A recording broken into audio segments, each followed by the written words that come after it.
बिस्मिल्लाहिर्रहमानिर्रहीम। आबादगार दोस्तों, उम्मीद आहे तव्हां सभु ख़ैरियत सां हूंदव। हींअर जेको असांजी आगाट्री पोखी अचे थी उन जे बारे में आबादगारनि खे सम्झायूं पिया त ॾिसो, जेसिताईं असांजो ॾखिण छूट खुले कोन थो तेसीं ताईं असांजो मौसमु मतिलबु क्लियर कोन्हे को। हाणे वणनि जे फसल में छा थो थिए त तमामु घणो थ्रिप्स या जीत लॻे थो जिन खे आबादगार सम्झी या सुञाणे नथो सघे। त इन हिसाब सां तव्हां इहो पंहिंजो कोशिशि कयो त जेसीं ताईं छूट ॾखिण न खुले, जेसीं ताईं असांजो मौसमु न खुलंदो त असां आगाट्री शइ जेका वक़्त खां अॻु में लॻाईंदासीं उन में लाज़मी ॻाल्हि आहे जीत या इंसेक्ट नुक़सानु कंदा।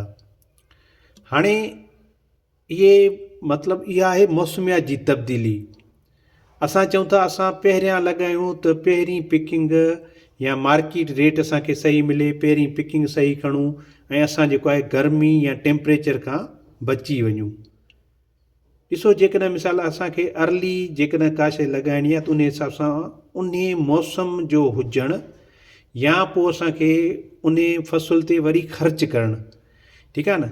जेकॾहिं मिसाल थ्रिप्स अचे थो या जीत अचे थो, इहे मौसम जी तब्दीली जे करे जेके डिज़ीज़ आहिनि उहे टिनि शयुनि खे नुक़सानु कंदियूं आहिनि।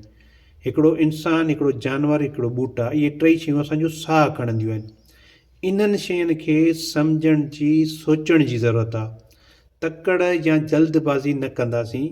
हिकिड़ी ॻाल्हि तव्हांखे सम्झायूं पिया वणनि जे हवाले सां, ॿी ॻाल्हि तव्हांखे बार बार असां वीट कणिक जे हवाले सां सम्झाई आहे त जेकॾहिं असांजी कणिक खे पोणा 4 महीना मुसलसल मुक़ररु जेका आहे मिक़दार में थधि न मिलंदी, असांजो फसल सुठो न थींदो।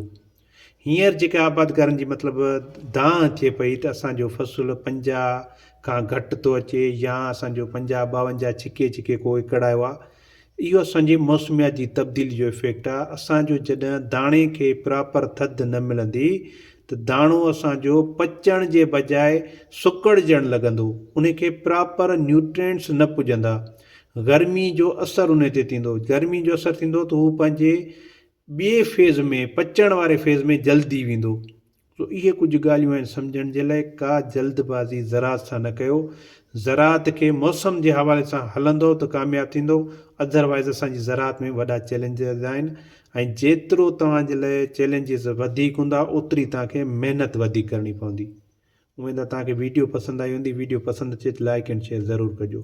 Thank you so much.